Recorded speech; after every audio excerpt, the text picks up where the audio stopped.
ઓમ શ્રી ગણેશાય નમઃ. જય શ્રી કૃષ્ણ મિત્રો. આજે આપણે શ્રી ગણેશજીની કથા સાંભળીશું.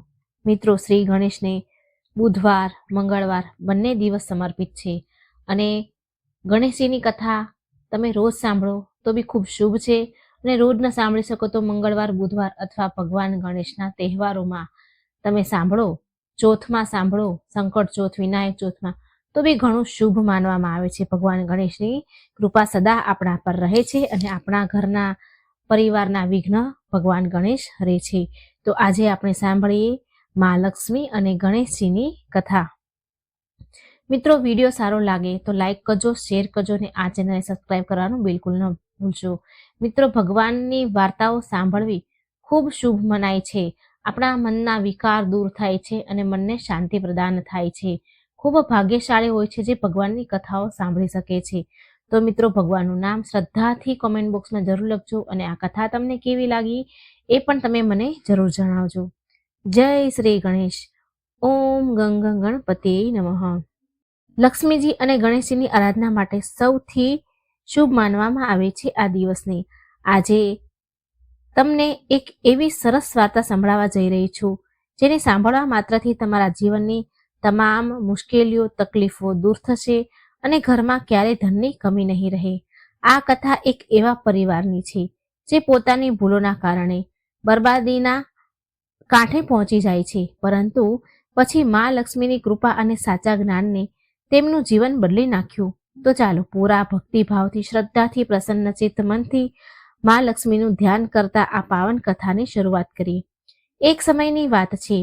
ભારત વર્ષના એક નાના એવા સુંદર ગામમાં રામકિશન નામનો એક ખેડૂત પરિવાર તેના પરિવાર સાથે રહેતો હતો. રામકિશન ખૂબ જ સીધો અને મહેનતુ માણસ હતો. તેની પાસે પોતાની થોડી ઘણી જમીન હતી જેના પર ખેતી કરીને તે પોતાનું ગુજરાન ખૂબ મુશ્કેલીથી ચલાવતો હતો. રામકિશનનું આખું જીવન સાદગી અને મહેનતમાં જ વીત્યું. તેણે ક્યારેય કોઈનું ખરાબ ન કર્યું, ન ઈચ્છ્યું અને હંમેશા ઈમાનદારીથી એ કમાતો અને કમાણી પર ભરોસો કર્યો. રામકિશનના પરિવારમાં તેની પત્ની અને 2 યુવાન દીકરા પણ હતા. મોટા દીકરાનું નામ ધનરાજ અને નાના દીકરાનું નામ શરદ. બંને દીકરા શરીરથી ખૂબ જ મજબૂત અને કામ કરવામાં ખૂબ હોશિયાર. રામકિશને પોતાના બંને દીકરાઓ પર ખૂબ જ ગર્વ હતો એને, કારણ કે તેઓ બંને શહેરમાં જઈને સારું એવું કામ કરતા અને ખૂબ પૈસા કમાતા. ધનરાજ અને શરદની કમાણી એટલી સારી હતી કે જો તે ઈચ્છે ને તો તેમનો પરિવાર ગામનો સૌથી અમીર પરિવાર બની શકતો હતો. રામકિશન હંમેશા એ જ સપનું જોતો હતો કે તેના બંને દીકરા જે પૈસા કમાઈને લાવે છે તેનાથી તેમનું જૂનું ઘર નવું બની જશે અને ઘરમાં સુખ સુવિધાની બધી વસ્તુઓ આવશે. પરંતુ રામકિશનની આ વિચારધારા અને તેનું સપનું હકીકતમાં બદલાઈ રહ્યું ન હતું અને તેનું સૌથી મોટું કારણ તેના દીકરાઓની એક ખૂબ ખરાબ લત હતી. ધનરાજ અને શરદ બંને ખૂબ મહેનતુ તો હતા અને દિવસભર પરસેવો પાડીને ભારે કામ પણ કરતા હતા, જેનાથી તેમને સાંજે સારા પૈસા મળતા હતા. પરંતુ જેવો સૂરજ આથમે અને સાંજ પડે કે તેમની મતિ ભ્રષ્ટ થઈ જતી. એ જ ગામના એક મહોલ્લામાં બીરુ નામનો એક લુહાર રહે. બીરુ લુહાર કહેવા ખાતર તો લોખંડનું કામ કરતો, પરંતુ એની અસલ ધંધો તેનો કંઈક બીજો જ હતો. બીરુ લુહાર ખૂબ જ ચાલાક અને લાલચુ પ્રકારનો માણસ. તેણે પોતાના ઘરની પાછળ છુપાઈને દારૂ વેચવાનો અડ્ડો બનાવી લીધો હતો. બીરુ લુહારની જીભ એટલી મીઠી હતી કે ગામના ભોળા લોકોને પોતાની વાતોમાં પટાવી લેતો. એ લુહારે જાણી જોઈને ધનરાજ અને શરદ જેવા નવયુવાનને નિશાન બનાવ્યું. તે જાણતો હતો કે રામકિશનના બંને દીકરા સારું કેવું કમાય છે, તેથી તેણે ધીરે ધીરે એ બંનેને દારૂની લત લગાડી લીધી. રોજ સાંજે જ્યારે ધનરાજ અને શરદ કામેથી ઘરે આવે તો તેઓ સીધા ઘરે ન જાય, એના બદલે એ બીરુ લુહારના અડ્ડા પર પહોંચી જાય. બીરુ તેમને ખૂબ પ્રેમથી બેસાડે અને કહે કે દિવસભરનો થાક ઉતારવા માટે આ ખૂબ જ જરૂરી છે. શરૂઆતમાં તો તેમણે મફતમાં બધું પીવડાવ્યું, આદત પાડી, પરંતુ જ્યારે તેઓ પૂરી રીતે પકડમાં આવી ગયા તો બીરુ તેમની પાસેથી તેમની મહેનતની કમાણીના બધા પૈસા પડાવવા લાગ્યો. રામકિશન ઘરના દરવાજે બેસીને પોતાના દીકરાઓની રાહ જુએ. તેની ઘરડી આંખો રસ્તા તરફ ટકી રહેતી કે ક્યારે તેના દીકરા આવે અને ઘરમાં ખુશીઓ લાવે. પરંતુ જ્યારે પણ ધનરાજ અને શરદ ઘરે પાછા આવે તો નશામાં ધૂત હોતા અને ખાલી હાથે પાછા આવતા. જે પૈસા ઘરની તરક્કીમાં લગાવવા જોઈએ તે બીરુ લુહારની તિજોરીમાં જઈ રહ્યા હતા. આ સિલસિલો રોજનો થઈ ગયો. રામકિશન જ્યારે પોતાના દીકરાઓને સમજાવે તો તે નશામાં હોવાને કારણે તેની એક ન સાંભળે અને ઉપરથી પોતાના પિતા સાથે દલીલ કરવા લાગે. ઘરનું વાતાવરણ જે ક્યારેક શાંતિપૂર્ણ હતું હવે કંકાસ કકળાટમાં બની ગયું, અશાંતિનું ઘર બની ગયું. લુહાર માત્ર રામકિશનના દીકરાઓને જ નહીં પરંતુ તે આખા મહોલ્લાના ઘણા અન્ય લોકોને પણ આ રીતે બરબાદ કરી રહ્યો હતો. તેને એ વાતથી કોઈ ફરક પડતો ન હતો કે કોઈનું ઘર ઉજળી રહ્યું છે, કોઈના મા બાપ દુઃખી થઈ રહ્યા છે, કોઈના બાળકો ભૂખ્યા સૂઈ રહ્યા છે. તેને તો બસ પોતાના નફાથી જ મતલબ. તે રોજ નવી નવી ઉપાયો લગાવે, તરકીબો લગાવી લોકોને ઉધાર પણ આપતો, ઉધારમાં પણ એ નશો આપતો અને પછી તેમની પાસેથી વ્યાજ સહિત પૈસા વસૂલતો. રામકિશનને એ જોઈને ખૂબ જ દુઃખ થતું હતું કે તેના યુવાન દીકરા જે તેના ગડપણનો સહારો છે, ગડપણની લાકડી જ બનવા જોઈએ, તેઓ પોતાને અને પોતાના પરિવારને ગરીબીમાંના દલદલમાં ધકેલી રહ્યા છે. એક દિવસ રામકિશને ખૂબ હિંમત ભેગી કરી અને પોતાના દીકરાઓ સાથે વાત કરવાનું વિચાર્યું. સવારનો સમય હતો અને બંને દીકરા કામ પર જવાની તૈયારી કરી રહ્યા હતા. તે સમયે તેઓ નશામાં ન હતા, તેથી રામકિશને વિચાર્યું કે કદાચ આજે તેની વાતની એમના પર કોઈ અસર પડે. રામકિશને ખૂબ પ્રેમથી ધનરાજ અને શરદને પોતાની પાસે બેસાડ્યા અને કહ્યું, બેટા, તમે બંને આટલી બધી મહેનત કરો છો, લોહી પરસેવો એક કરો છો, પરંતુ તમારા હાથમાં કંઈ જ બચતું નથી. જો આપણું ઘર કેટલું જૂનું થઈ ગયું છે, છત ટપકે છે અને ઘરમાં રાશન પાણી લાવવા માટે પણ વિચારવું પડે છે. પેલા બીરુ લુહારના ચક્કરમાં તમે તમારી જવાની અને પૈસા બંને બરબાદ કરી રહ્યા છો, જીવન ખોઈ રહ્યા છો. પોતાની વાત સાંભળીને ધનરાજનું માથું થોડું ઝૂકી ગયું. તેને તેની ભૂલનો અહેસાસ તો થતો હતો, પરંતુ લત એટલી બધી ખરાબ પડી ગઈ હતી કે સાંજ પડતા જ તેના પગ આપોઆપ બીરુના ઘર તરફ વળી જતા. શરદે પણ કહ્યું કે પિતાજી, અમે કોશિશ કરીએ છીએ કે આજથી ત્યાં નહીં જઈએ, પરંતુ જેવી જ સાંજ પડે અને મિત્રો સાથે મળી અને બીરુ લુહારના અડ્ડા પર ચાલી જાય, એનો અવાજ એને રોકી નતો શકતો. રામકિશને ઊંડો શ્વાસ લીધો અને મનમાં ને મનમાં મા લક્ષ્મીને યાદ કર્યા કે હે માં, મારા બાળકોને સદબુદ્ધિ આપો, નહીં તો આ લુહાર મારા આખા પરિવારને રસ્તા પર લાવી દેશે. રામકિશનની સમજાવટ અને ભગવાનનું નામ લીધા પછી તે દિવસે તો ધનરાજ અને શરદે મનમાં નક્કી કરી લીધું હતું કે તેઓ હવે પોતાની મહેનતની કમાણીને આમ બરબાદ નહીં થવા દે. બંને ભાઈઓ ઘરેથી નીકળ્યા અને શહેર તરફ કામ કરવા ગયા. તે દિવસે તેમણે તનતોડ મહેનત કરી, તડકામાં પરસેવો પાડ્યો, ભારે કોથળા ઉપાડ્યા અને સાંજ સુધી ખૂબ કામ કર્યું. તેમની મહેનત જોઈને તેમનો માલિક પણ ખુશ થઈ ગયો અને તેમને તે દિવસથી મજૂરી સાથે કંઈક ઇનામના પૈસા પણ આપ્યા. સાંજે જ્યારે તેના ખિસ્સામાં સારા એવા પૈસા આવ્યા તો બંને ભાઈઓના ચહેરા ખીલી ઉઠ્યા. તેમણે વિચાર્યું કે આજે તો આ પૈસા લઈ જઈને પિતાજીના હાથમાં આપીશું અને મા માટે થોડા ફળ પણ લઈ જશું. આમ વિચારીને તેઓ બંને ખુશી ખુશી ગામ તરફ પાછા ફર્યા. પરંતુ બુરાઈ એટલી સરળતાથી પીછો ક્યાં છોડે છે. બીરુ લુહાર જે પોતાની દુકાન પર બેઠો ગીત જેવી નજર લગાવીને રહેતો હતો, તેનો તો બસ આ સમયની રાહ હતી. જેવા ધનરાજ અને શરદ તેના મહોલ્લામાં વળ્યા, ગલીમાં પસાર થવા લાગ્યા કે બીરુએ તેમને જોઈ લીધા. તેને જોયું કે આજે બંને ભાઈઓની ચાલમાં એક અલગ જ ખુશી છે અને તેઓ સીધા ઘર તરફ જઈ રહ્યા છે. તેની તરફ જોઈ પણ નથી રહ્યા. બીરુ સમજી ગયું કે આજે આમના ખિસ્સા ગરમ છે અને જો આ સીધા ઘરે જતા રહ્યા તો તેનો આજનો ધંધો ધીમો પડી જશે. બીરુ પોતાની જગ્યાએથી ઊભો થયો અને ખૂબ મીઠા અવાજે બૂમ પાડી, અરે ઓ ધનરાજ, ઓ શરદ, શું વાત છે ભાઈ, આજે મોટા વટમાં છો? લાગે છે શહેરમાં મોટી કમાણી થઈ છે, જે પોતાના જૂના યારને પણ ભૂલી ગયા. બીરુનો અવાજ સાંભળીને બંને ભાઈઓ થંભી ગયા. ધનરાજે શરદ તરફ જોયું અને શરદે ધનરાજ તરફ જોયું. તેમણે વિચાર્યું કે બસ એકવાર રામ રામ કરીને આગળ નીકળી જઈશું, રોકાશું નહીં. ધનરાજે કહ્યું, ના કાકા, આજે થોડી ઉતાવળ છે, ઘરે પિતાજી રાહ જોઈ રહ્યા છે. આમ કહીને તેઓ આગળ વધવા જઈ જ રહ્યા હતા કે બીરુ લુહારે પોતાનો સૌથી ખતરનાક પાસો ફેંક્યો. તે હસતા હસતા બોલ્યો, અરે, તો શું હું તમને રોકી રહ્યો છું? હું તો બસ એ કહી રહ્યો હતો કે આજે મારો જન્મદિવસ છે અને મેં મારા ખાસ મિત્રો માટે સારી એવી બોટલો મંગાવી છે. વિચાર્યું હતું કે તમે બંને સાથે ખુશી મનાવીશ, પણ ઠીક છે, તમે લોકો જાઓ, હું એકલો જ મનાવી લઈશ. મફતનો દારૂ અને બીરુની ચીકણી ચૂપડી વાતો પોતાના પર અસર દેખાડવાનું શરૂ કરી દીધું. જે સંકલ્પ તેઓએ સવારે લઈને નીકળ્યા હતા તે સાંજ પડતા નબળો પડવા લાગ્યો. શરદે ધીમેથી ધનરાજને કહ્યું, ભાઈ, કાકાનો જન્મદિવસ છે, બસ થોડી વાર બેસીને બધાઈ આપીને શુભકામના આપીને આવી જઈશું. પીશું નહીં, બસ મળીને ચાલ્યા જઈશું. આજ તે ભૂલ હતી જે દરેક શરાબી કરે છે. તેઓ બંને બીરુની ઝાડમાં ફસાઈ ગયા અને તેના ખાટલા પર જઈને બેસી ગયા. બીરુએ પહેલા તો તેમને વાતોમાં ઉલઝાવ્યા, પછી ખોટી શાન બતાવી અને ધીરે ધીરે તેમની સામે દારૂ પીરસી દીધો. જે ભાઈઓ કસમ ખાઈને નીકળ્યા હતા કે આજે નહીં પીએ, તેઓ થોડી ક્ષણમાં બધું ભૂલી ગયા. એક ગ્લાસ પછી બીજો ગ્લાસ અને પછી તો ગણતરી જ ખતમ થઈ ગઈ. બીરુ લુહાર મનમાં ને મનમાં હસી રહ્યો હતો. તેણે ખૂબ ચાલાકીથી તેમના ખિસ્સામાં રાખેલા બધા પૈસા કઢાવી લીધા. જે પૈસા ઘરના સમારકામ માટે હતા, જે પૈસા માની દવા અને રાશન માટે હતા, તે બધા બીરુની તિજોરીમાં ગયા. રાત ઘણી થઈ ચૂકી હતી. બંને ભાઈઓ નશામાં ધૂત થઈને લથડિયા ખાતા ત્યાંથી નીકળ્યા. બીરુએ તેમને દરવાજા સુધી છોડ્યા અને ટોણા મારતા ધીરેથી બબડ્યો, જાઓ હવે ઘરે જઈને તમાશો કરો, કાલે ફરી મારા શરણમાં આવશો.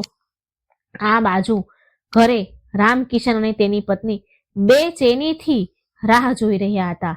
રામકિશન વારંવાર ઉઠીને દરવાજા સુધી જતો અને અંધારામાં જોતો. તેની પત્નીએ કહ્યું, આજે તો તેમણે કસમ ખાધી હતી, જોજો આજે તેઓ જરૂર સીધા ઘરે આવશે અને બધું ઠીક થઈ જશે. રામકિશન પણ આ જ આશામાં હતો. ત્યારે જ ગલીમાં શોર સંભળાયો.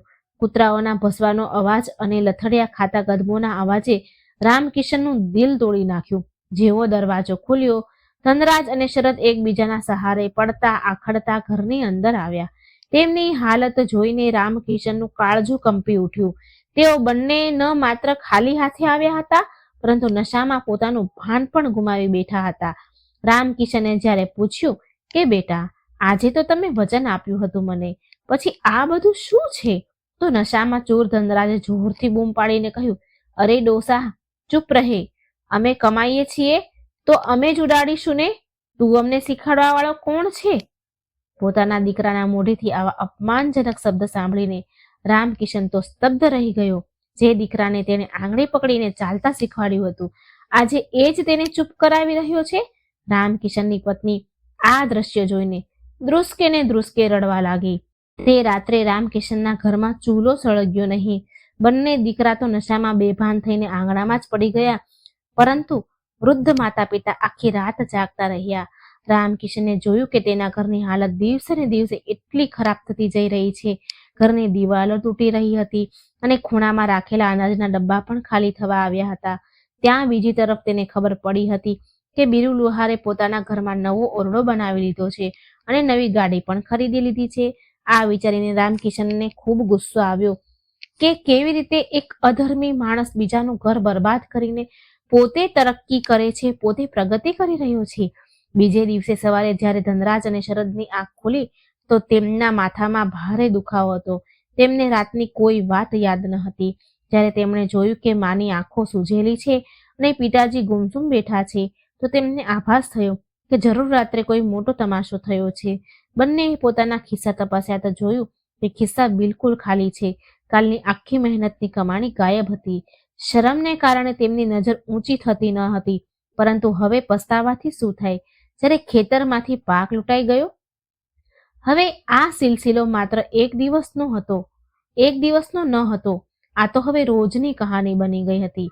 રામકિશન સમજી ગયો હતો કે લડાઈ ઝઘડા કે સમજાવાથી હવે કંઈ નથી થવાનું. આ કોઈ સાધારણ લત નથી, આ એક પ્રકારનું ગ્રહણ છે જે તેના ઘરની લક્ષ્મીને ખાઈ રહ્યું છે. તેણે વડીલો પાસેથી સાંભળી રાખ્યું હતું, જે ઘરમાં કલેશ હોય છે અને જ્યાં નશો કરવામાં આવે છે ત્યાંથી માં લક્ષ્મી રિસાઈને ચાલ્યા જાય છે અને ત્યાં દરિદ્રતાનો વાસ થઈ જાય છે. રામકિશને વિચાર્યું કે મારે જ કંઈક કરવું પડશે. તેને યાદ આવ્યું કે આજે બુધવાર છે, તેના દાદાજી એવું કહેતા હતા કે બુધવારનો દિવસ ગણેશજી અને મા લક્ષ્મીને પ્રસન્ન કરવા માટે ખૂબ વિશેષ હોય છે. જો સાચી વિધિ અને શ્રદ્ધાથી માનું આવાહન કરવામાં આવે તો મોટામાં મોટું સંકટ ટળી જાય છે. રામકિશન નાઈ ધોઈને ઘરના નાના મંદિરની સામે બેસી ગયો. તેણે નક્કી કર્યું કે પોતાના પરિવારને આ નરકમાંથી બહાર કાઢીને જ રહેશે. તેણે પોતાની પત્નીને બોલાવી અને કહ્યું, સાંભળે છે, હવે રડવાથી કંઈ નથી થવાનું. આપણે આપણા ઘરના વાતાવરણને બદલવું પડશે. જ્યાં સુધી આપણા ઘરમાં પવિત્રતા નહીં આવે ત્યાં સુધી મારા દીકરાઓની બુદ્ધિ નહીં સુધરે. આજે બુધવાર છે અને આજથી આપણે એક નિયમ બનાવીશું. તેની પત્નીએ આંસુ લૂછતા પૂછ્યું, કેવો નિયમ? આપણે શું કરી શકીએ? તેઓ આપણું સાંભળે છે જ ક્યાં? આપણું કંઈ જ સાંભળતા નથી. રામકિશને ખૂબ જ ગંભીરતાથી કહ્યું, તેઓ નહીં સાંભળે પરંતુ ઉપરવાળો તો સાંભળશે ને. મેં સાંભળ્યું છે કે મા લક્ષ્મીની એક એવી પાવન કથા છે જેને જો બુધવારના દિવસે સાચા મનથી વાંચવામાં કે સાંભળવામાં આવે તો ઘરની બધી નકારાત્મક ઉર્જા ખતમ થઈ જાય છે. તે કથા માણસના મનને બદલી નાખે છે. આપણે આજ સાંજે તે કથા શરૂ કરીશું. ભલે દીકરા સાંભળે કે ન સાંભળે, આપણે આપણા ઘરમાં તે દીવો પ્રગટાવીશું. રામકિશનનો વિશ્વાસ અટલ હતો. તેને ખબર નહોતી કે આ કેવી રીતે થશે, પરંતુ તેને ભરોસો હતો કે મા લક્ષ્મી પોતાના ભક્તને ક્યારેય ખાલી નિરાશ નથી કરતા. બીજી બાજુ બીરુ લુહાર પોતાની દુકાન પર બેઠો પોતાના સાથીઓ સાથે ટહકા લગાવી રહ્યો હતો. તે કહી રહ્યો હતો કે જોયું રામકિશનના દીકરાઓને કેવું મારા પર ઈશારા પર નાચે છે. રામકિશનના દીકરા મારા કહેવા પર, મારા ઈશારા પર નાચે છે. અત્યારે તો મેં તેમની અડધી કમાણી જ ખાધી છે. ધીરે ધીરે તેમની જમીન જાયદાદ બધું જ મારા નામે થઈ જશે. આ ખેડૂત લોકો મહેનત કરતા જાણે છે પરંતુ સાચવતા નથી જાણતા પૈસા. બીરુને પોતાના પાપની કમાણી પર ખૂબ ઘમંડ હતો, પરંતુ તેને એ નથી ખબર કે જ્યારે કોઈ લાચાર પિતાનો પોકાર ઈશ્વર સુધી પહોંચે છે તો મોટા મોટા પાપીઓનું સામ્રાજ્ય હલી જાય છે. રામકિશનની પ્રાર્થના હવે પોતાની અસર દેખાડવાની જ હતી, કારણ કે તેણે હવે માણસનો આશરો છોડીને દેવી શક્તિનો સહારો લીધો હતો. રામકિશને મનમાં ને મનમાં નક્કી તો કરી લીધું હતું કે તે આજે બુધવારના દિવસે મા લક્ષ્મીની પૂજા કરશે અને પોતાના ઘરના હાલતને બદલશે. પરંતુ તેની સામે એક ખૂબ મોટો પડકાર ઊભો હતો. પૂજા પાઠ માટે થોડી સામગ્રીની જરૂર હતી. ઘરમાં ના દીવો પ્રગટાવવા માટે શુદ્ધ ઘી હતું, ના અગરબત્તી અને ના તો પ્રસાદ માટે કોઈ મીઠાઈ. અહીં સુધી કે ભગવાનને ભોગ લગાવવા માટે સાકર પણ ડબ્બામાં ખતમ થઈ ગઈ હતી. રામકિશન પોતાના ખાટલા પરથી ઉઠ્યો અને ઘરના એક ખૂણામાં ગયો જ્યાં તેણે ઘણા સમય પહેલા થોડા પૈસા છુપાવીને રાખ્યા હતા. આ પૈસા તેણે પોતાની બીમારીના સમય માટે બચાવ્યા હતા. ધ્રુજતા ધ્રુજતા હાથે તેણે એક જૂના કપડાની પોટલી ખોલી. તેમાં થોડા સિક્કા અને વળેલા તૂટેલા થોડા નોટ હતા. રામકિશનને તેમને ગણ્યા. કુલ મળીને 25 નીકળ્યા. 25 રૂપિયા. આજના જમાનામાં આટલા ઓછા પૈસામાં ઘરનો ખર્ચ ચલાવવાનો ખૂબ જ મુશ્કેલ હતો. પૂજાની સામગ્રી તો દૂરની વાત હતી, પરંતુ રામકિશનની શ્રદ્ધા પૈસાથી મોહતાજ ન હતી. તેણે પોતાની પત્ની તરફ જોયું, જેની આંખમાં પણ એક આશાનું કિરણ દેખાયું. પત્નીએ પોતાના ફાટેલા પાલવના છેડેથી ખોલીને 5નો એક સિક્કો રામકિશનની હથેળીમાં મૂકી દીધો અને બોલી, મારી પાસે બસ આ જ બચ્યું છે. કદાચ આનાથી થોડી મદદ મળી જાય તમને. રામકિશનની આંખો ભરાઈ ગઈ. જે ઘરમાં દીકરા હજારો રૂપિયા કમાતા હોય તેના માતા પિતા 5 જોડવા માટે મજબૂર હતા. તેણે તે પૈસા મુઠ્ઠીમાં લીધા અને બજાર તરફ ચાલ્યા. તેના મનમાં બસ એક જ ધૂન હતી કે ભલે ગમે તે થઈ જાય, આજ સાંજે ઘરમાં મા લક્ષ્મીનો પાઠ જરૂર કરીશ, જરૂર થશે. રામકિશન જ્યારે ગામના રસ્તેથી પસાર થઈ રહ્યા હતા તો તેની ચાલમાં એક અજીબ ઝડપ હતી. તે ઈચ્છતા હતા કે જલ્દીમાં જલ્દી બધો સામાન ઘરે લઈ જાઉં, પાછો ઘરે જઉં અને પવિત્ર વાતાવરણ બનાવું. પરંતુ જેવો તે ચોક પાસે પહોંચ્યો તેને ફરી એક જ મનહૂસ ચહેરો દેખાયો. બીરુ લુહાર પોતાની દુકાનની બહાર ઓટલા પર પગ લાંબા કરીને બેઠો હતો અને હુક્કો પી રહ્યો હતો. રામકિશનને જોતા જ તેના ચહેરા પર એક કુટિલ સ્મિત આવી ગયું. બીરુને તો જાણે આખા ગામની ખબર રહેતી હતી. તેને ખબર હતી કે રામકિશનના ઘરમાં દાણા દાણાના ફાફા છે.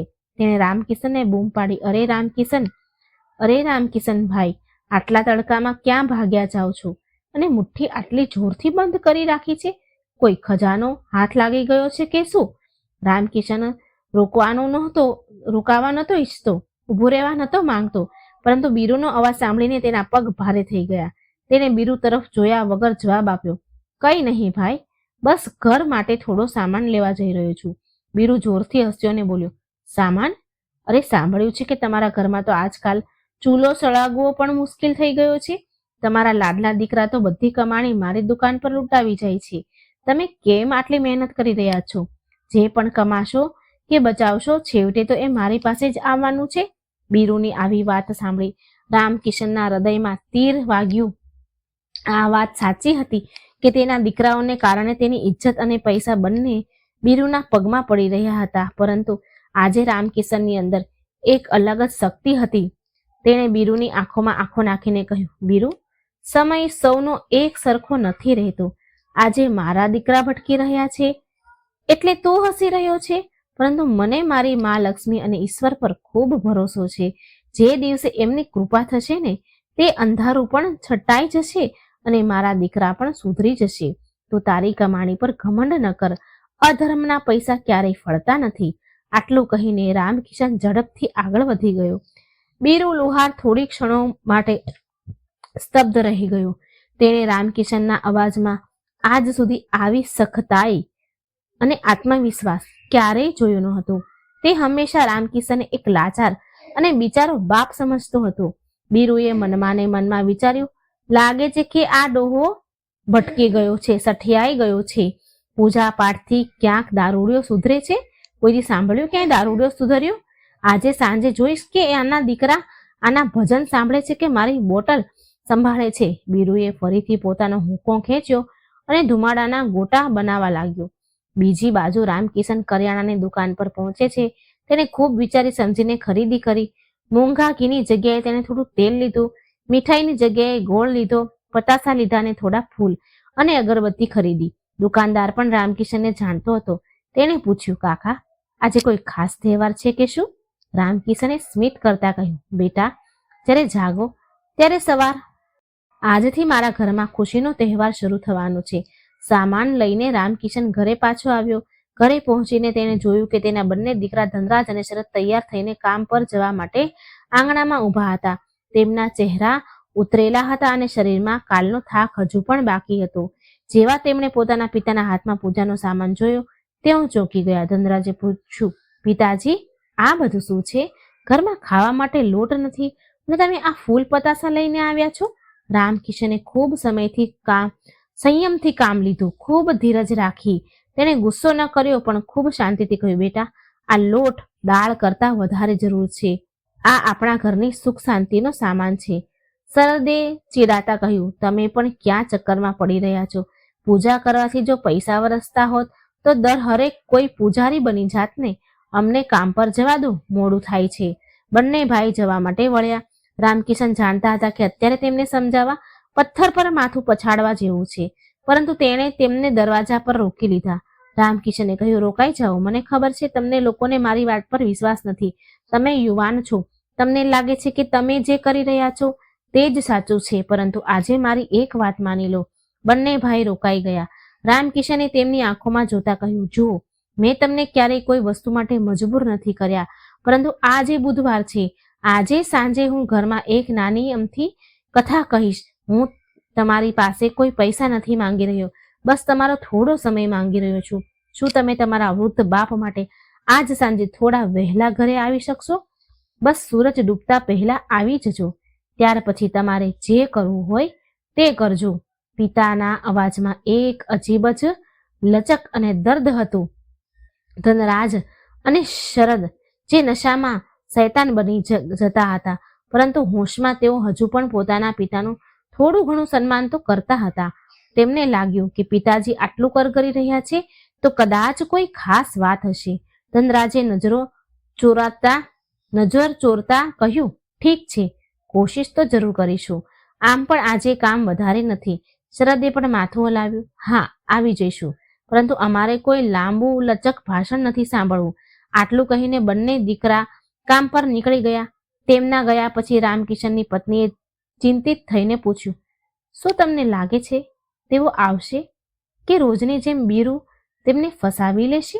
રામકિશને પૂજાની સામગ્રી સાફ કરતા કહ્યું, આવશે ભાગ્યવાન, જરૂર આવશે. આજે મારું દિલ કહી રહ્યું છે કે મા લક્ષ્મી આપણી લાજ રાખશે. તું બસ ઘરની સફાઈમાં લાગી જા, ઘરના ખૂણે ખૂણો ચમકાવી દે. મા લક્ષ્મી ત્યાં જ આવશે જ્યાં સફાઈ અને પવિત્રતા હોય છે. ત્યાં પછી રામકિશન અને તેની પત્ની ઘરની સફાઈમાં લાગી ગયા. તેમણે ઘરના ઝાડા સાફ કર્યા, આંગણાને છાણથી લીપ્યું અને ફાટેલા જૂના પડદા ધોઈને સુકાવ્યા. ભલે ઘર કાચું હતું અને દિવાલો જૂની હતી, પરંતુ તેમની મહેનતથી ઘરનું વાતાવરણ બદલાઈ ગયું. બપોર થતા થતા આખું ઘર સાફ થઈ ગયું. રામકિશને એક નાનો બાજોટ લીધો, તેના પર લાલ કપડું પાથર્યું. તેની પાસે મા લક્ષ્મી અને ગણેશજીની એક જૂની તસવીર ફોટો મૂક્યો. તેને લૂછ્યો, સાફ કર્યો અને બાજોટ પર સ્થાપિત કર્યો. જેમ જેમ સાંજ નજીક આવી રહી હતી, રામકિશનના ધબકારા વધી રહ્યા હતા. આ માત્ર એક પૂજા ન હતી, આ તેના જીવનની સૌથી મોટી પરીક્ષા હતી. એક તરફ લુહારની લાલચ અને નશો હતો જે તેના દીકરાઓને ખેંચી રહ્યો હતો, અને બીજી તરફ એક પિતાની શ્રદ્ધા અને વિશ્વાસ હતો. સૂરજ ધીરે ધીરે પશ્ચિમ દિશા તરફ નમવા લાગ્યો. પક્ષીઓ પોતાના માળા તરફ પાછા ફરતા હતા. રામકિશન વારંવાર દરવાજા તરફ જોઈ રહ્યા હતા. શું ધનરાજ અને શરદ તેમનું વચન નિભાવશે? બીજી બાજુ શહેરમાં કામ કરતા ધનરાજ અને શરદના મનમાં પણ આજે અજીબ બેચેની હતી. બપોરના જમવાના સમયે શરદે ધનરાજને કહ્યું, ભાઈ, આજે પિતાજી કંઈક વધારે જ ભાવુક થઈ રહ્યા હતા. તેમના ચહેરા જોયો હતો. તમે એમનો ચહેરો જોયો હતો? કેટલો ઉતરી ગયો હતો? ધનરાજે રોટલીનો ટુકડો તોડતા કહ્યું, હા, મને પણ ખરાબ તો લાગે છે. આપણે કમાઈએ તો ઘણું છીએ, પરંતુ બચતું કંઈ નથી. બધું પેલા બીરુના ચક્કરમાં ઉડી જાય છે. આજે મન નથી કરી રહ્યું ત્યાં જવાનું. પિતાજીએ બોલાવ્યા છે તો આજે જલ્દી ઘરે જઈએ, પરંતુ આદત ખૂબ ખરાબ વસ્તુ હોય છે. જેવું કામ ખતમ થયું અને સાંજના 5 વાગ્યા, તેમના સાથીઓએ કહ્યું, અરે, આજે તો બીરુએ નવી જાતનો દારૂ મંગાવ્યો છે, બહુ કડક છે, ચાલો થોડું ચાખીને આવીએ. ધનરાજ અને શરદના પગ ડગમગવા લાગ્યા. એક પળ માટે તેમને પિતાનો ચહેરો યાદ આવ્યો અને બીજી જ પળે બીરુની મખમલી મહેફિલ. બંને ભાઈ બે રસ્તા પર ઊભા હતા. એક રસ્તો ઘર તરફ જતો હતો જ્યાં શાંતિ અને સુધાર હતો, અને બીજો રસ્તો બીરુના અડ્ડા તરફ જતો હતો જ્યાં નશો અને બરબાદી હતી. તે જ સમયે રામકિશને પોતાના ઘરમાં દીવો પ્રગટાવ્યો. ઘીના અભાવમાં તેણે તેલનો જ દીવો પ્રગટાવ્યો હતો, પરંતુ તેની જ્યોત ખૂબ તેજ હતી. તેણે અગરબત્તી પ્રગટાવી જેની સુગંધ આખા ઘરમાં ફેલાઈ ગઈ. રામકિશને હાથ જોડીને પ્રાર્થના કરી, હે માં, મારા બાળકોને સાચો રસ્તો બતાવજે. તેમને તે રાક્ષસની ચુંગલમાંથી બચાવી લેજે. રાક્ષસ બીરુના ઝાડમાંથી બચાવી લેજે. પ્રાર્થનાની અસર હવામાં ભળવા લાગી. બીજી બાજુ ધનરાજે પોતાના સાથીઓને કહ્યું, ના, આજે નહીં અમારે આવવું. અમે પિતાજીને વચન આપ્યું છે, આજે અમારે ઘરે જવું પડશે. સાથીઓએ તેની મજાક ઉડાવી. અરે, બની ગયા ને બાપના આજ્ઞાકારી દીકરા, જા પીને તો તું આમ પણ ઘરે જ જાત. આજે કોરો જશે કે શું? પરંતુ આજે ધનરાજની અંદર ખબર નહીં ક્યાંકથી હિંમત આવી ગઈ હતી.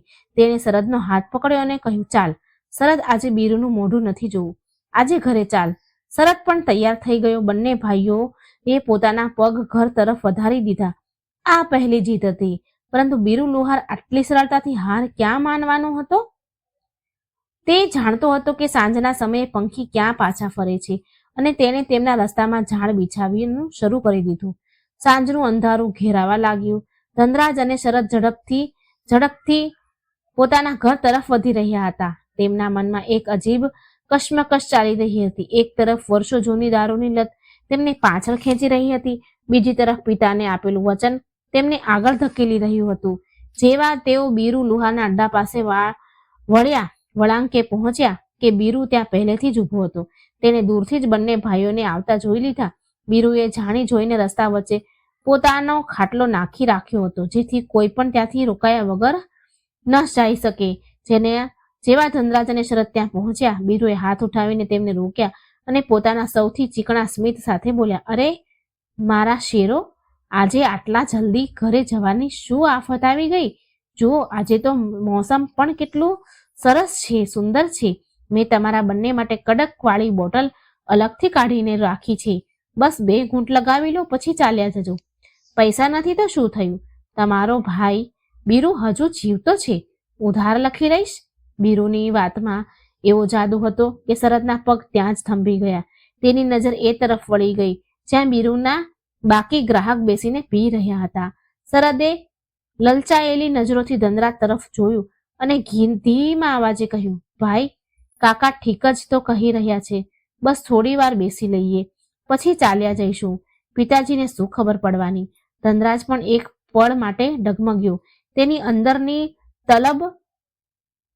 તલબે જોર માર્યું, પરંતુ ત્યારે જ તેને સવારની તે ઘટના યાદ આવી ગઈ જ્યારે તેના પિતાજીએ ધ્રુજતા હાથે 5નો સિક્કો ગણ્યા હતા. 5 સિક્કા ગણ્યા. તેને પોતાના પિતાનો તે નિરાશ અને લાચાર ચહેરો યાદ આવ્યો. ધનરાજે પોતાની મુઠ્ઠી વાંખી લીધી. તેણે શરદનો હાથ જોરથી પકડ્યો અને ખેંચ્યો. ધનરાજે બીરુની આંખોમાં જોતા સખ્ત અવાજમાં કહ્યું, ના કાકા, આજે નહીં. આજે અમારા ઘરમાં પૂજા છે અને અમે પિતાજીને વચન આપ્યું છે. રસ્તો છોડો, અમારે મોડું થઈ રહ્યું છે. બીરુ આ સાંભળીને તો સ્તબ્ધ રહી ગયો. તેણે ક્યારેય ધનરાજના અવાજમાં આટલો દમ નહોતો જોયો.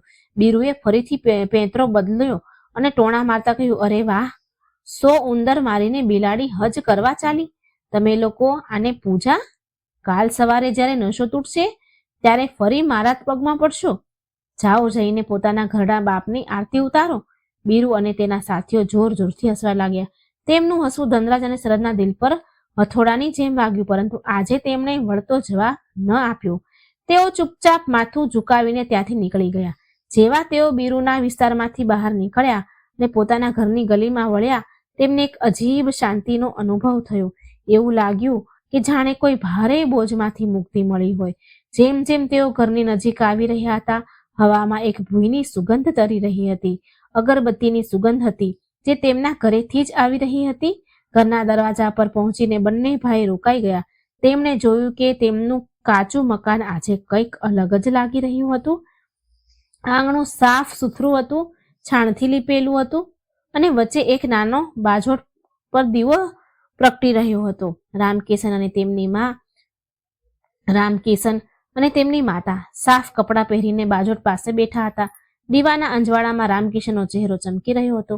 જેવા રામકિશને પોતાના બંને દીકરાઓને દરવાજા પાસે ઉભેલા જોયા અને તે બિલકુલ હોશમાં, તેની ખુશીનો તો પાર ન રહ્યો. તેની આંખમાં આંસુ આવી ગયા, આંસુ છલકાઈ પડ્યા. રામકિશન ઉઠીને પોતાના બંને દીકરાઓને ભેટ્યા. તેણે કહ્યું, મને ખબર હતી, મારો વિશ્વાસ નહીં તૂટે. મને ખબર હતી તમે આવશો. માએ પણ પોતાના દીકરાઓના માથા પર હાથ ફેરવ્યો. ધનરાજ અને શરદને આજે પોતાના ઘરમાં એક અલગ જ શાંતિ અનુભવાઈ રહી હતી. તે શોર બકોર, તે બીરુની ગંદી વાતો અને તે માથાનો દુખાવો બધું અહીં આવ્યા પછી ગાયબ થઈ ગયું હતું. બંને ભાઈઓ હાથ મોઢું ધોવે છે અને પિતાની પાસે આવીને બેસી ગયા. રામકિશને કહ્યું, બેટા, આજે તમે બંનેએ પોતાની ઈચ્છા શક્તિ બતાવીને એ સાબિત કરી દીધું છે કે તમે ઈચ્છો તો કંઈ પણ કરી શકો છો. આજે બુધવાર છે અને આજે આપણે મા લક્ષ્મીની પાવન કથા સાંભળીશું, જેને સાંભળવાથી રાજા રંક બની જાય છે અને રંક રાજા. આ કથા આપણને શીખવે છે કે જીવનમાં ધનનું અસલ મહત્વ શું છે અને તે કોની પાસે ટકે છે. ધનરાજે ખૂબ શ્રદ્ધાથી પૂછ્યું, પિતાજી, એવી તો કઈ કથા છે જેના વિશે તમે સવારે મને વાત કરી રહ્યા હતા? અમને પણ સંભળાવો.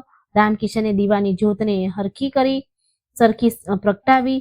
મા લક્ષ્મી અને ગણેશજીને પ્રણામ કર્યા અને કથા શરૂ કરતા પહેલા બોલ્યા, જુઓ દીકરાઓ, આ વાર્તા એક સાહુકાર અને તેના 7 દીકરાઓની છે, પરંતુ આ હકીકતમાં દરેક તે માણસની વાર્તા છે જે ભટકી જાય છે. આને ધ્યાનથી સાંભળજો, કારણ કે આમાં જીવનનું તે રહસ્ય છુપાયેલું છે જે તમને કોઈ સ્કૂલ, કોલેજમાં કે કઈ જગ્યાએ પણ શીખવાડવામાં નહીં આવે. કોઈ શીખવી નહીં શકે. ઘરનું વાતાવરણ પૂરી રીતે બદલાઈ ચૂક્યું હતું. બહાર અંધારું હતું, પરંતુ રામકિશનના ઘરમાં જ્ઞાનનું અજવાળું થવાનું હતું. ત્રણેય ધનરાજ, શરદ અને તેમની માં ખૂબ ધ્યાનથી રામકિશન તરફ જોવા લાગ્યા. રામકિશને પોતાની આંખો બંધ કરી ઈશ્વરનું સ્મરણ કર્યું અને પોતાના ભારે પરંતુ સૌમ્ય અવાજમાં કથા શરૂ કરી. પ્રાચીન સમયની વાત છે. એક નગરમાં એક ખૂબ જ મોટો એક ધનવાન સાહુકાર રહેતો હતો. સાહુકાર પાસે ધન દોલતની કોઈ કમી ન હતી. તેના ઘરમાં હીરા મોતી એવા વેરાયેલા રહેતા જાણે કાંકરા પથ્થર. તે સાહુકારના 7 દીકરા અને 7 વહુઓ હતી. સાહુકારનો પરિવાર ખૂબ મોટો હતો અને તે પોતાના પરિવારને ખૂબ પ્રેમ કરતો હતો.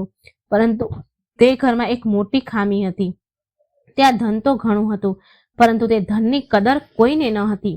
સાહુકારની જે સૌથી નાની વહુ હતી તે ખૂબ સંસ્કારી અને સમજદાર હતી, પરંતુ બાકીની 6 વહુઓ અને સાહુકારની પત્નીને પોતાના ધન પર ખૂબ જ ઘમંડ હતો.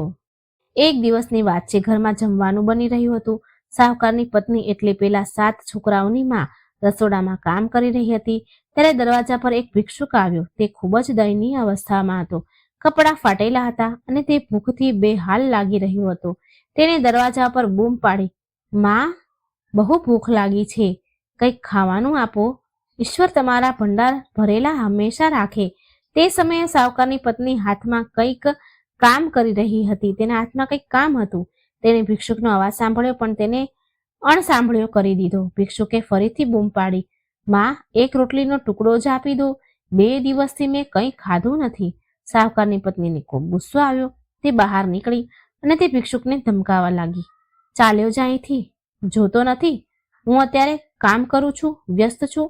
તારા જેવા લોકોને કોઈ કામ ધંધો તો નથી, બસ ભીખ માંગવા આવી જાઉં છું. મારી પાસે અત્યારે તને આપવા માટે કંઈ જ નથી અને ના તો મારી પાસે સમય પણ છે. રામકિશન અહીં અટક્યો અને પોતાના દીકરાઓ તરફ જોયું. તેઓ બંને ખૂબ ધ્યાનથી સાંભળી રહ્યા હતા. રામકિશનને આગળ દીકરાઓ, ધ્યાન આપજો. જ્યારે ઘરના દરવાજેથી કોઈ ભૂખ્યું ખાલી હાથે પાછું ફરે છે તો તે એકલો નથી જતો, તે પોતાની સાથે તે ઘરની બરકતને પણ લઈ જાય છે. સાહુકારની પત્નીએ તે ભિક્ષુકને ધુતકારીને ભગાડી દીધો. ભિક્ષુકની આંખમાં આંસુ આવી ગયા અને તે કંઈ બોલ્યા વગર જ ત્યાંથી ચાલ્યો ગયો. પરંતુ આ ભિક્ષુક કોઈ સાધારણ માણસ ન હતો. તે સ્વયં પરીક્ષા લેવા આવ્યા હતા. થોડી વાર પછી સાહુકારની પત્ની જ્યારે કામ પતાવીને બેઠી તો તેની ભૂલનો અહેસાસ ન થયો. તેને લાગ્યું કે તેણે પોતાનો સમય બચાવ્યો છે, પરંતુ તેને એ ખબર નહોતી કે તેણે પોતાના પગ પર કુહાડી મારી છે. તે જ દિવસે સાંજે જ્યારે સાહુકાર પોતાની દુકાનેથી ઘરે આવ્યો તો તેણે જોયું કે તેની દુકાનમાં રાખેલો બધો હિસાબ કિતાબ ગડબડ થઈ ગયો. જે લેણદારો હતા તેઓ પૈસા માંગવા આવી રહ્યા હતા અને જે દેવાદાર હતા તેઓ ફરી રહ્યા હતા. આ તો બસ શરૂઆત હતી. શરદે વચ્ચે ટોકતા પૂછ્યું, પિતાજી, શું માત્ર એક ભિખારીને ભગાડવાથી આટલું બધું થઈ શકે છે? રામકિશને સ્મિત કરતા કહ્યું, બેટા, વાત ભિખારીની નથી, વાત અહંકાર અને દયાની છે. જેના મનમાં દયા નથી હોતી, માં લક્ષ્મી ત્યાં એક ક્ષણ પણ નથી રોકાતા. રામકિશને પોતાની વાતને આગળ વધારતા કહ્યું, દીકરાઓ, તે ભિક્ષુકના ગયા પછી સાહુકારની પત્ની તો પોતાના કામમાં લાગી ગઈ, પરંતુ નિયતિએ પોતાની રમત રમવાનું શરૂ કરી દીધું. કહે છે ને કે જ્યારે લક્ષ્મી રિસાય છે તો સૌથી પહેલા માણસની બુદ્ધિ હરી લે છે. બરાબર એવું જ પેલા સાહુકારના પરિવાર સાથે થયું. તે જ રાતની વાત છે. સાહુકારનો મોટો દીકરો જે બીજા શહેરમાંથી વેપાર કરીને પાછો ફરતો હતો, રસ્તામાં ડાકુઓએ તેને ઘેરી લીધો. તેનો બધો માલ, બળદગાડું અને રોકડ બધું જ લૂંટી લેવામાં આવ્યું. તે જીવ બચાવીને ખાલી હાથે ઘરે પાછો ફર્યો. બીજે જ દિવસે ખબર આવી કે સાહુકારનો સૌથી મોટું જે ગોદામ હતું, જ્યાં લાખોનું અનાજ અને કિંમતી સામાન રાખ્યો હતો, ત્યાં અચાનક આગ લાગી. જોતજોતામાં સાહુકારની પેઢીઓની કમાણી સળગીને રાખ થઈ ગઈ. જે ઘરમાં કાલ સુધી લક્ષ્મીજીનો વરસાદ થતો હતો ત્યાં હવે સન્નાટો ફેલાઈ ગયો. સાહુકાર સમજી શકતો ન હતો કે અચાનક આ બધું શું થઈ રહ્યું છે. જ્યોતિષ પાસે ગયો, પૂજા પાઠ કરાવી, પરંતુ વિનાશનું પૈડું ચાલી ચૂક્યું હતું. તેને રોકવું હવે કોઈના હાથની વાત ન હતી. ધીરે ધીરે સાહુકારનો વેપાર ઠપ્પ થઈ ગયો. જે લેણદારો કાલ સુધી સાહુકારની સામે હાથ જોડીને ઊભા રહેતા, આજે તેઓ પોતાના પૈસા વસૂલવા માટે દરવાજા પર ગાળાગાળી કરવા લાગ્યા હતા. સાહુકારની ઇજ્જત, જે તેણે વર્ષોથી મહેનત કરીને જે ઇજ્જત કમાઈ હતી, માટીમાં મળી રહી હતી. નોબત ત્યાં સુધી આવી ગઈ કે ઘરના ઘરેણાં, વાસણ અને કિંમતી સામાન પણ વેચીને ખાવું પડી રહ્યું હતું. તે 7 વહુઓ જે ક્યારેય રાણીઓની જેમ રહેતી હતી અને જેના પગ જમીન પર નહોતા પડતા, હવે તેમને ઘરનું કામ જાતે કરવું પડી રહ્યું હતું.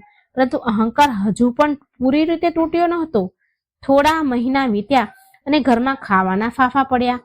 એક દિવસ એવો આવ્યો જ્યારે ઘરમાં એક દાણો પણ અનાજ ન હતું. સાહુકારની પત્ની જેણે પેલા ભિક્ષુકને ધુતકારીને ભગાડ્યો હતો, આજે પોતે ભૂખથી ટળવળી રહી હતી. બપોરનો સમય હતો.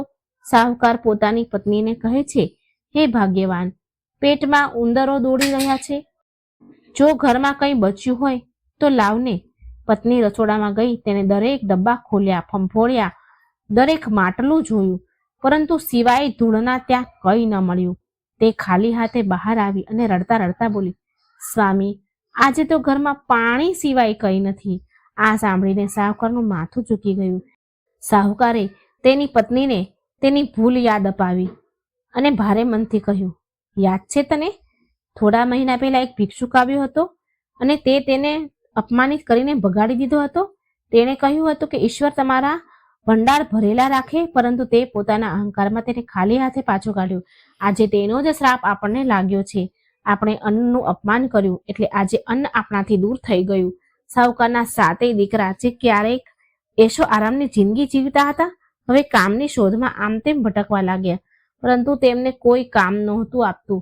લોકો કહેતા હતા, અરે, આ તો પેલા શેઠના દીકરા છે, જેમણે ક્યારે તણખલું પણ નથી તોડ્યું. આ શું કામ કરશે? ચારે બાજુથી અપમાન અને નિરાશા જ હાથ લાગી રહી હતી. ધનરાજ અને શરદ ધ્યાનથી સાંભળજો. જ્યારે ખરાબ સમય આવે છે તો પોતાનો પડછાયો પણ સાથ નથી આપતો. સાહુકારના જે મિત્રો રોજ તેના ઘરે દાવત ઉડાડવા આવતા હતા, આજે તેમણે સાહુકારને ઓળખવાનું પણ બંધ કરી દીધું હતું. આખરે હાર માનીને સાહુકારે પોતાના પરિવારને ભેગો કર્યો. તેણે કહ્યું, આ નગરમાં હવે આપણું ગુજરાન નહીં થઈ શકે. અહીં બધા આપણને અમીર શેઠના રૂપમાં જાણતા હતા. હવે આ ગરીબીનો તમાશો આપણે અહીં રહીને સહી નહીં શકીએ. આપણે આ નગર છોડીને કોઈ બીજા દેશ કે નગરમાં જવું પડશે, જ્યાં આપણને કોઈ જાણતું ન હોય અને આપણે મજૂરી કરીને આપણું પેટ ભરી શકીએ. વિચારો દીકરાઓ, જે માણસના નામનો સિક્કો ચાલતો હતો, આજે તેને પોતાનું ઘર છોડવું પડી રહ્યું હતું. બીજી સવારે અંધારામાં સાહુકાર અને તેનો આખો પરિવાર ફાટેલા તૂટેલા જૂના કપડામાં પોતાનું ઘર છોડીને નીકળી ગયા. ના પગમાં જૂતા ચપ્પલ હતા, ના માથા પર છતની આશા. તેઓ ચાલતા રહ્યા. રસ્તામાં તડકો, ધૂળ, ધૂપ અને ભૂખે તેમની હાલત બેહાલ કરી દીધી. બાળકો ભૂખ્યા રડી રહ્યા હતા. વહુ થાકીને લોથપોથ થઈ ગઈ હતી. ચાલતા તેઓ એક ગાઢ જંગલમાં પહોંચ્યા. બપોરનો આકરો તાપ હતો. તેઓ એક મોટા ઝાડ નીચે આરામ કરવા બેઠા. ત્યારે જ સાહુકારની નજર પાસે જ વહેતી એક નદી પર પડી.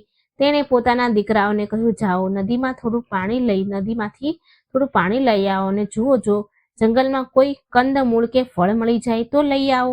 સૌના પ્રાણ બચી જાય. સાહુકારના દીકરાઓ જેમાંથી 4 શિકાર કરવા અને ફળ શોધવા ગયા અને 3 પાણી લેવા ગયા. પરંતુ દુર્ભાગ્ય જુઓ, જંગલમાં પણ તેમનો પીછો ન છૂટ્યો.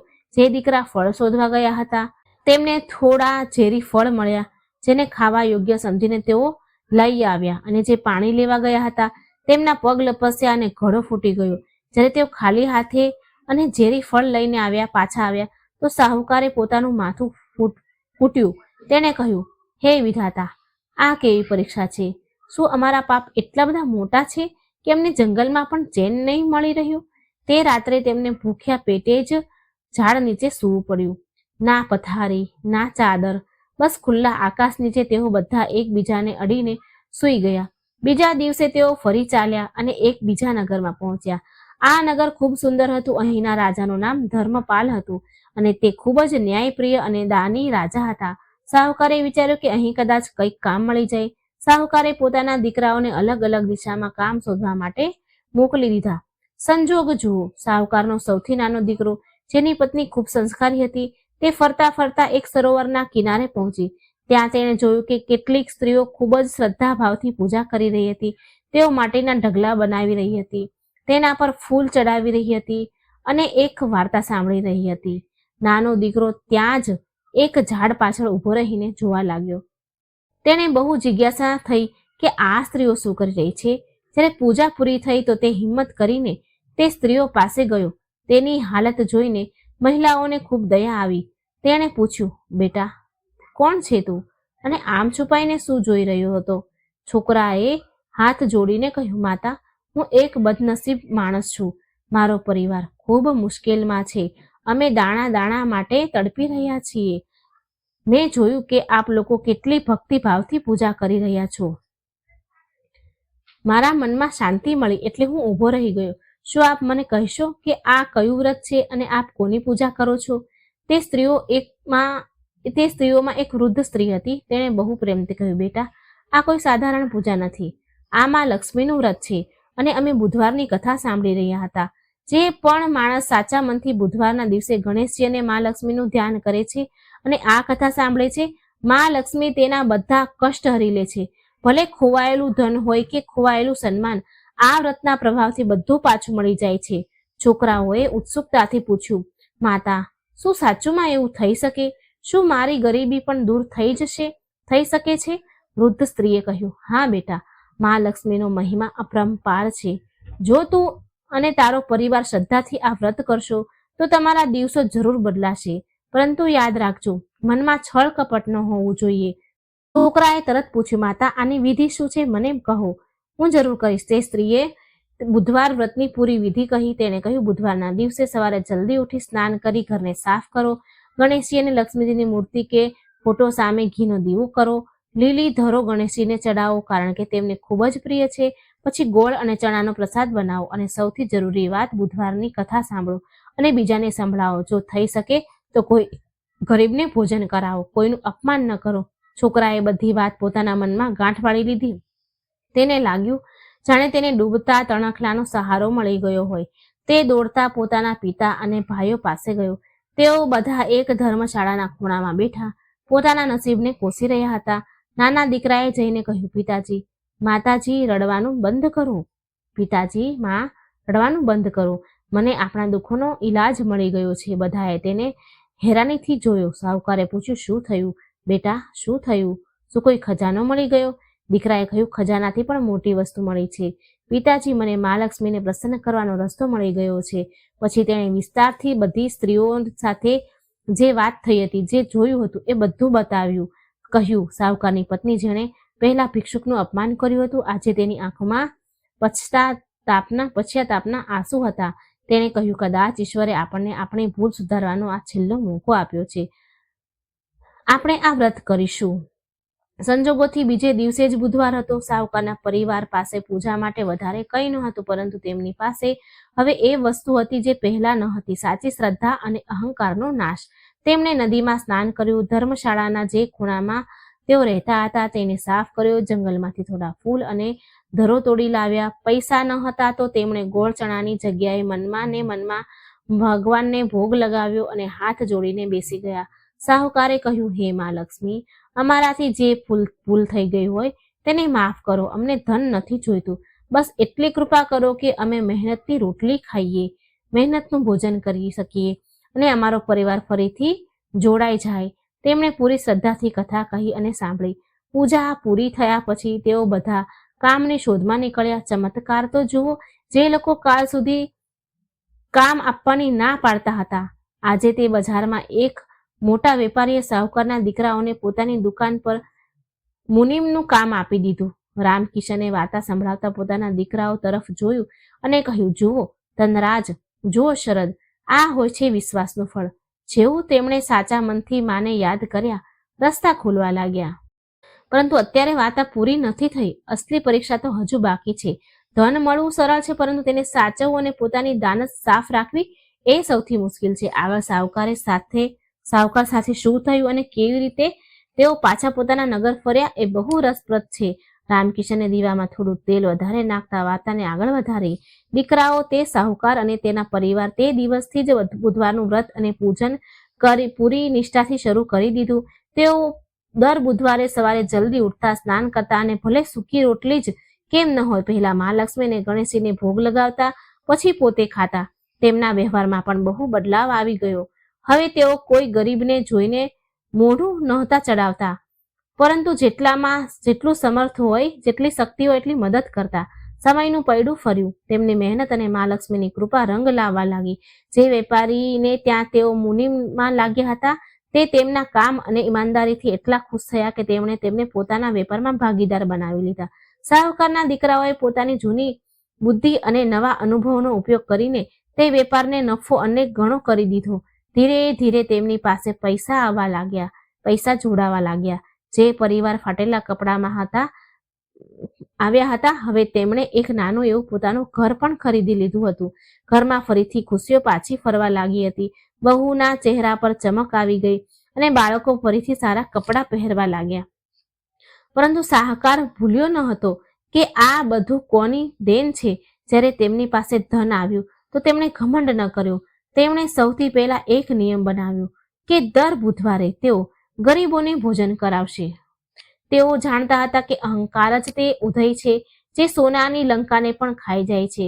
તેઓ તે બીજા નગરમાં ખૂબ સુખથી રહેવા લાગ્યા, પરંતુ તેમને પોતાની જન્મભૂમિ અને પોતાના જૂના ઘરની ખૂબ યાદ આવતી. એક દિવસ શાહુકારે પોતાના દીકરાઓને કહ્યું, બાળકો, હવે મા લક્ષ્મીની કૃપાથી આપણી પાસે એટલું ધન થઈ ગયું છે કે આપણે પાછા આપણા નગર જઈ શકીએ. ત્યાં આપણું જૂનું ઘર છે, આપણા પૂર્વજોની નિશાનીઓ છે. આપણે ત્યાં જઈને આપણું ખોવાયેલું સન્માન પાછું મેળવવું જોઈએ. દીકરા પણ તૈયાર થઈ ગયા. તેમણે પોતાની જમા પૂંજી અને સામાન બાંધ્યો અને પોતાના જૂના નગર તરફ ચાલ્યા.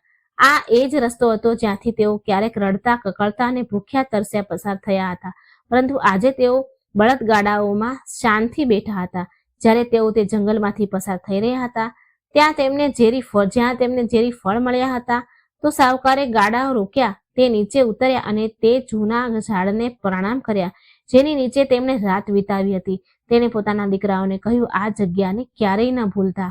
આ જગ્યા આપણને યાદ અપાવતી રહેશે કે ખરાબ સમય ક્યારેય પણ આવી શકે છે, એટલે સારા સમયમાં ક્યારેય છકી ન જવું જોઈએ. સફર કરતા કરતા તેઓ પોતાના જૂના નગરમાં પહોંચ્યા. જ્યારે તેઓ પોતાની ગલીમાં પ્રવેશ કરે છે તો શેરીઓવાળા તેમને જોઈને હેરાન રહી ગયા. લોકોએ વિચાર્યું કે આ પરિવાર તો બરબાદ થઈ ગયો છે, હવે ક્યારેય પાછો જ નહીં આવે.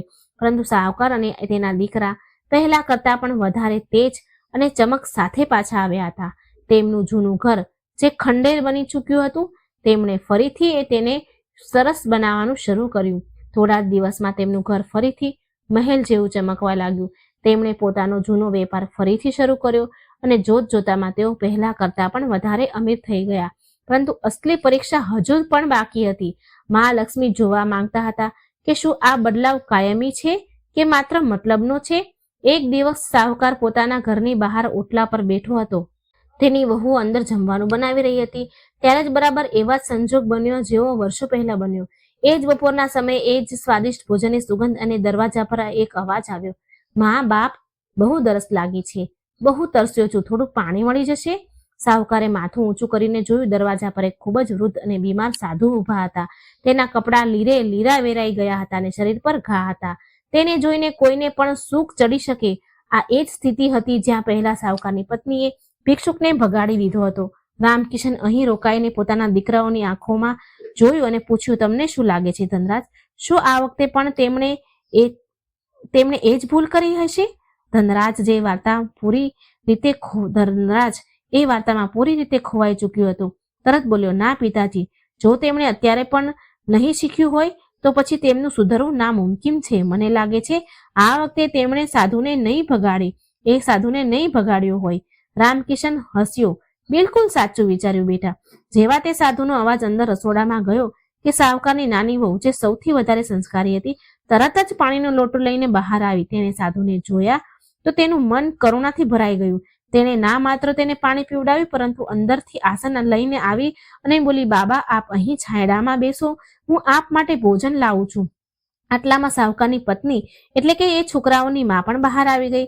સાધુને જોઈને એક પળ માટે તેનું પોતાનું જૂનું પાપ એને યાદ આવી ગયું. તે દોડી અને સાધુના ચરણમાં પડી ગઈ. તેને રડતા રડતા કહ્યું, મહારાજ, મને ક્ષમા કરો. મેં એકવાર એક મહાત્માને મારા દ્વારેથી ભગાડી દીધા હતા, જેની સજા મેં ભોગવી છે. આજે હું આપને ખાલી હાથે નહીં જવા દઉં. આખો પરિવાર બહાર આવી ગયો. તેમણે તે વૃદ્ધ સાધુની ખૂબ સેવા કરી. તેને પેટ ભરીને ભોજન કરાવ્યું અને નવા વસ્ત્ર આપ્યા. સાધુએ ભોજન કર્યા પછી શાહુકારના માથા ઉપર હાથ મૂક્યો અને ત્યારે જ એક ચમત્કાર થયો.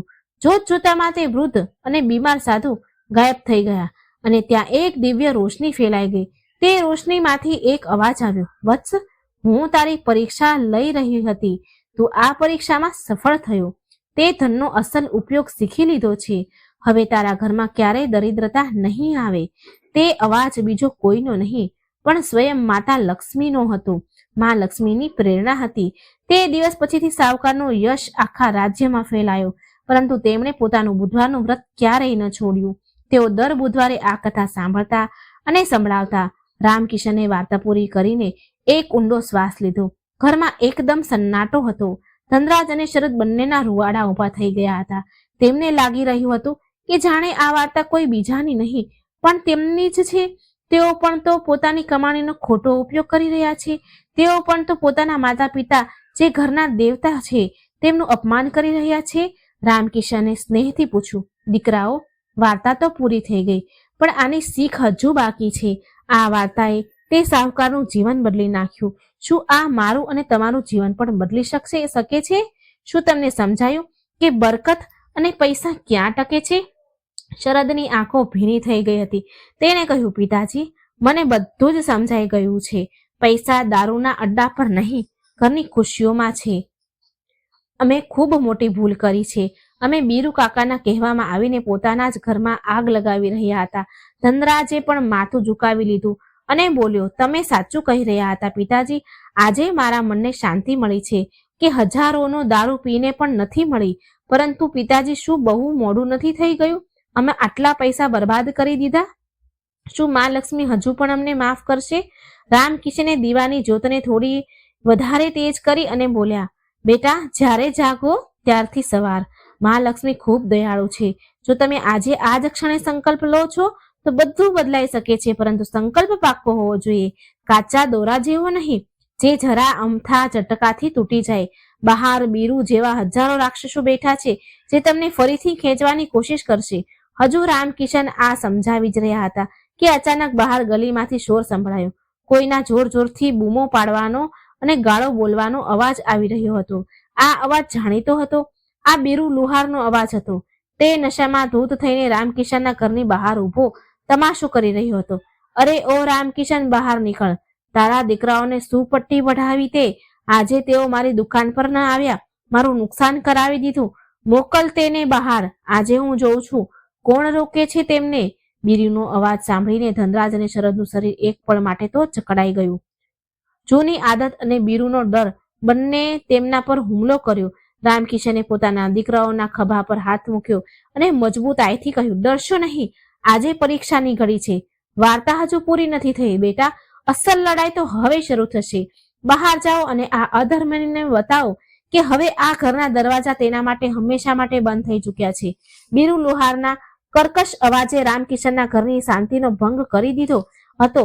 બહાર ગલીમાં ઉભેલા બીરુ સતત બૂમો પાડી રહ્યો હતો, ગાળો બોલી રહ્યો હતો અને દરવાજા તોડવાની ધમકી આપી રહ્યો હતો. આ અવાજ સાંભળીને ધનરાજ અને શરદના ચહેરાનો રંગ ઉડી ગયો. હમણાં જ જે કથા સાંભળીને તેમના મનમાં શાંતિ અને વૈરાગ્યનો ભાવ આવ્યો હતો, બીરુના અવાજે તેને ડરમાં બદલી દીધો. બંને ભાઈઓના હાથ ધ્રુજવા લાગ્યા.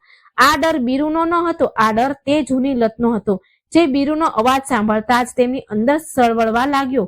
રામકિશનની પત્ની ગભરાઈ ગઈ અને બોલી, હે ભગવાન, આ રાક્ષસ અહીં સુધી આવી ગયો. હવે શું થશે? ક્યાંક આ શેરી મહોલ્લામાં તમાશો ઊભો ન કરી દે. જો આણે અહીં લડાઈ ઝઘડો કર્યો તો પોલીસ આવી જશે. માનો ગભરાહટ જોઈને ધનરાજ ઉઠવા લાગ્યો.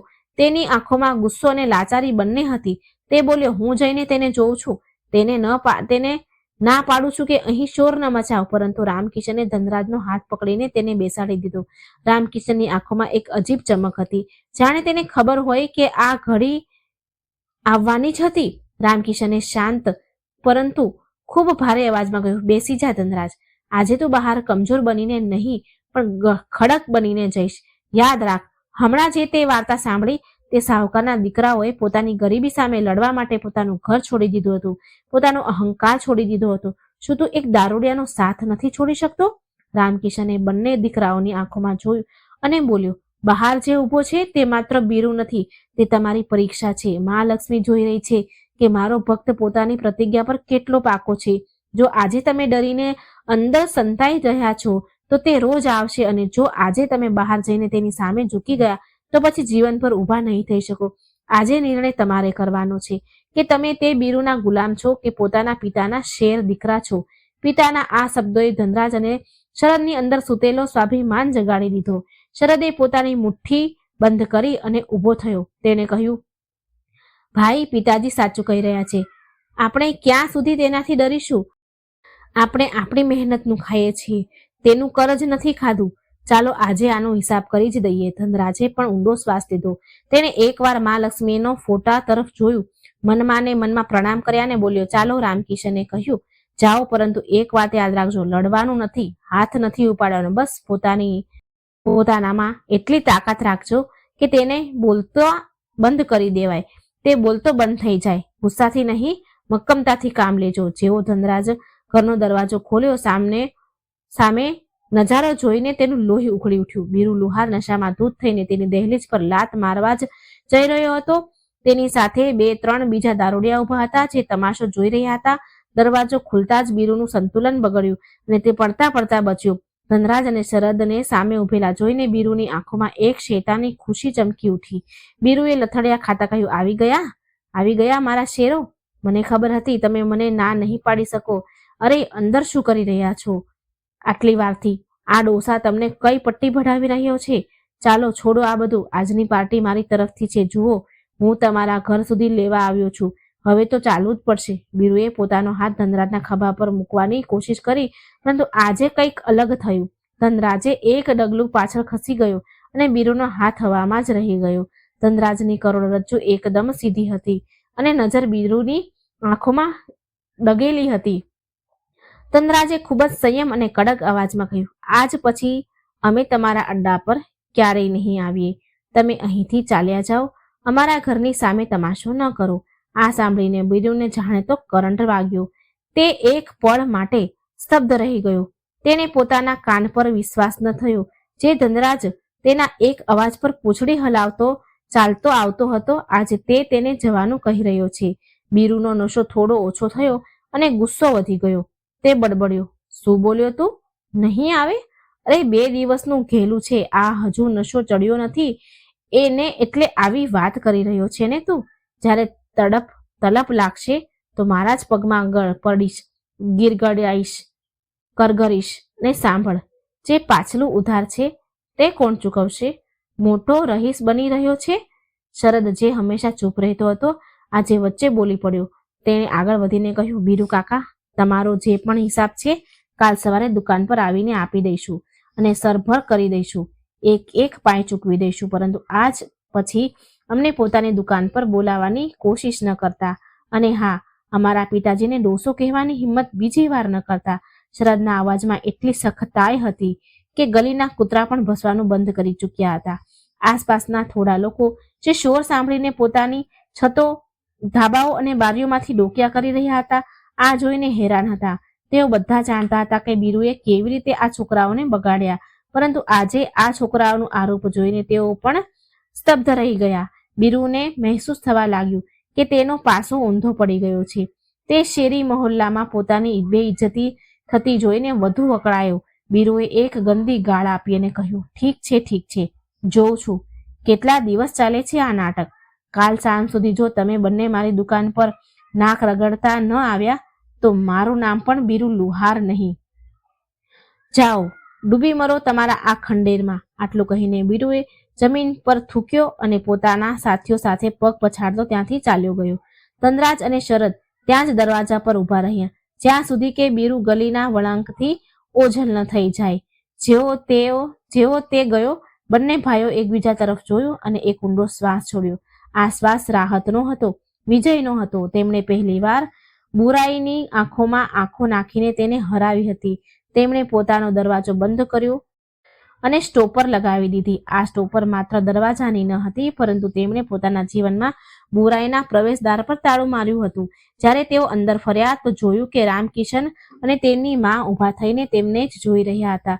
માની આંખોમાં આંસુ વહી રહ્યા હતા, પરંતુ આ ખુશીના આંસુ હતા. માં દોડીને આવી અને બંને દીકરાઓના ઓવારણમાં વારણા લેવા લાગી. મારો લાલ, મારો શેર, આજે તે મારી છાતી ગજગજ ફૂલાવી દીધી. પેલા દુષ્ટની સામે તમે ડર્યા નહીં. રામકિશન પોતાની જગ્યાએથી ન ઉઠ્યો, પરંતુ તેના ચહેરા પર એક સંતોષજનક સ્મિત હતું, હાસ્ય હતું. તેમણે કહ્યું, આવો બેસો, હજુ જંગ જીત્યા નથી, હજુ તો બસ પહેલો હુમલો ટળ્યો છે. બીરું જતો રહ્યો, પરંતુ તમારા શરીરની અંદર જે રાક્ષસ બેઠો છે, નશાની લત, તે હજુ પણ જીવિત છે. તે તમને રાતભર સુવા નહીં દે. તે તમને તોડવાની કોશિશ કરશે, પરંતુ યાદ રાખજો, મનની શક્તિ શરીરની શક્તિથી મોટી હોય છે. રામકિશનની વાત 100% સાચી હતી. જેમ જેમ રાત ઘેરાવા લાગી, ધનરાજ અને શરદની હાલત ખરાબ થવા લાગી. તેમનું શરીર તૂટવા લાગ્યું. દારૂ ન મળવાના કારણે તેમના હાથ પગ ધ્રુજવા લાગ્યા, પરસેવો છૂટવા લાગ્યો. શરદે પોતાનું માથું પકડી લીધું અને બોલ્યો, ભાઈ, બહુ બેચેની થઈ રહી છે. એવું લાગી રહ્યું છે જાણે માથું ફાટી જશે. ધનરાજની હાલત પણ કંઈક આવી જ હતી. તેનું ગળું સુકાઈ રહ્યું હતું અને તેને વારંવાર પાણી પીવાની ઈચ્છા થઈ રહી હતી, પરંતુ પાણીની તરસ નહોતી છીપાઈ રહી. હાલત છોડવા પર થતી તકલીફોનો સમય હતો. આ એ સમય હતો જ્યારે મોટા ભાગના લોકો હાર માની લે છે. તેમનું શરીર ચીસો પાડી પાડીને માંગ કરી રહ્યું હતું કે બસ એક ઘૂંટ મળી જાય તો ચેન મળી જાય. શરદની હિંમત જવાબ આપવા લાગી. તે ઉઠીને ઊભો થઈ ગયો અને બોલ્યો, પિતાજી, મારાથી સહન નથી થતું. હું મરી જઈશ. મને બસ થોડીક જોઈએ, માત્ર દવાની જેમ. રામકિશને શરદને કસીને પકડી લીધો અને તેને પોતાની છાતી સરસો ચાંપી લીધું. રામકિશન બોલ્યો, ના બેટા, તું મરીશ નહીં. આ તારી અંદરની બુરાઈ મરી રહી છે. જ્યારે ઝેર શરીરમાંથી નીકળે છે તો તકલીફ થાય છે. બસ આજની રાત કાઢી લે. આ રાત કયામતની રાત છે, પરંતુ કાલનો સૂરજ નવું જીવન લઈને આવશે. રામકિશન પોતાની પત્નીને કહ્યું, સાંભળે છે? આમના માટે આદુ અને તુલસીવાળી કડક ચા બનાવી લાવ અને સાથે થોડો ગોળ પણ લાવજે. રામકિશન આખી રાત પોતાના દીકરાઓના ઓશિકે બેઠો રહ્યો. તે તેમને બાળપણની વાર્તાઓ સંભળાવતો રહ્યો, તેમના માથા પર હાથ ફેરવતો રહ્યો. જ્યારે પણ શરદ કે ધનરાજ તડફતા, રામકિશન તેમને માં લક્ષ્મીની એ વાર્તા યાદ અપાવતા. તે કહેતા, યાદ કરો, પેલા સાહુકારના પરિવારને. તેઓ જંગલમાં ભૂખ્યા તરસ્યા સૂતા હતા, પરંતુ તેમણે હાર ન માની. તમારું કષ્ટ તેમના કષ્ટથી મોટું નથી. આ શરીરની ગંદકી છે જે બહાર નીકળી રહી છે. રાતના 2 વાગી ચૂક્યા હતા. ધનરાજે પડખું ફેરવ્યું અને પોતાના પિતાનો હાથ પકડીને કહ્યું, પિતાજી, તમે અમારા માટે બહુ દુઃખ સહન કર્યું છે. અમે તમારી કસમ ખાઈએ છીએ, ભલે જીવ નીકળી જાય. હવે અમે તે ઝેરને હાથ નહીં અડાડીએ. બસ તમે અમારો સાથ ન છોડતા. રામકિશનની આંખોમાં આંસુ આવી ગયા. તેણે કહ્યું, હું ક્યાંય નથી જઈ રહ્યો બેટા. જ્યાં સુધી મારા શ્વાસ છે, હું તમારી સાથે છું. ધીરે ધીરે ચા અને પિતાનો પ્રેમ પોતાની અસર દેખાડી રહ્યો હતો. બંને ભાઈની આંખ મળી ગઈ. થાક અને માનસિક સંઘર્ષ પછી તેમને ઊંઘ આવી ગઈ હતી. રામકિશને જોયું કે તેના બંને દીકરા, જે કાલ સુધી નશામાં બેસૂધ પડ્યા રહેતા, આજે એક યોદ્ધાની જેમ લડીને સૂઈ રહ્યા છે. રામકિશને ઉઠીને ધીરેથી માં લક્ષ્મીને આગળ બળતો દીવો જોયો. તેલ ખતમ થઈ રહ્યું હતું, પરંતુ વાટ હજુ પણ બળી રહી હતી. રામકિશને હાથ જોડીને ભગવાનને, માં લક્ષ્મીને કહ્યું, માં, આજની રાત તો તે બચાવી લીધા. હવે આગળનો રસ્તો પણ તું જ બતાવજે. આ લત આટલી સરળતાથી નહીં જાય. મારે આમના મનને કોઈ બીજા કામમાં લગાવવું પડશે. ખાલી મગજ તો શેતાનનું ઘર હોય છે. રામકિશને સવાર માટે એક યોજના બનાવી. તેને ખબર હતી કે જો આ બંને કાલે ખાલી બેઠા રહ્યા તો તેમનું મગજ ફરીથી બીરું તરફ જશે. તેમને વ્યસ્ત રાખવા જરૂરી છે.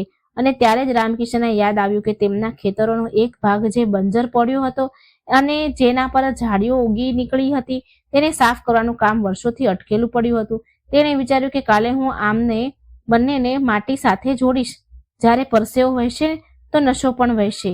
બીજી સવારે જ્યારે સૂરજનું પહેલું કિરણ આંગણામાં પડ્યું તો રામકિશને ધનરાજ અને શરદને જગાડ્યા.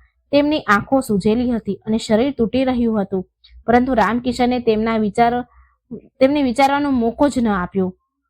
તેણે કહ્યું, ઉઠો શેરો, આજે આપણે આપણી બંજર જમીનને સોનું બનાવવાની છે. પાવડો ઉપાડો અને ચાલો મારી સાથે. બંને ભાઈના ન ઈચ્છવા છતાં પણ તેમના પિતાના સન્માનથી તે ઊભા થયા. તેઓ ખેતર પર પહોંચ્યા. રામકિશને તેમને તે જમીન પર કામ કરવા કહ્યું જે વર્ષોથી ખાલી પડી હતી. ધનરાજ અને શરદ ખોદવાનું કામ શરૂ કર્યું. જેમ જેમ સૂરજ ચડતો ગયો, તેમનો પરસેવો વહેવા લાગ્યો. શરીરની બધી ગંદકી પરસેવા દ્વારા બહાર નીકળી હતી, પરંતુ બપોર સુધીમાં તેમના હાથ પગ જવાબ આપવા લાગ્યા. પરંતુ રામકિશને તેમને રોકવા ન દીધા. રામકિશને તેને રોકાવા ન દીધા. સાંજ થતા તેઓ આટલા થાકી ચૂક્યા કે તેમને દુનિયાની કોઈ પણ વસ્તુનું ભાન ન હતું. ઘરે આવતા જમ્યા વગર તેઓ ગાઢ નિંદ્રામાં સૂઈ ગયા. તે રાત્રે તેમને બીરુની યાદ ન આવી, કારણ કે મહેનતના થાકે નશાની તલપને દબાવી દીધી હતી. આ સિલસિલો એક દિવસનો નહીં પણ રોજનો બની ગયો.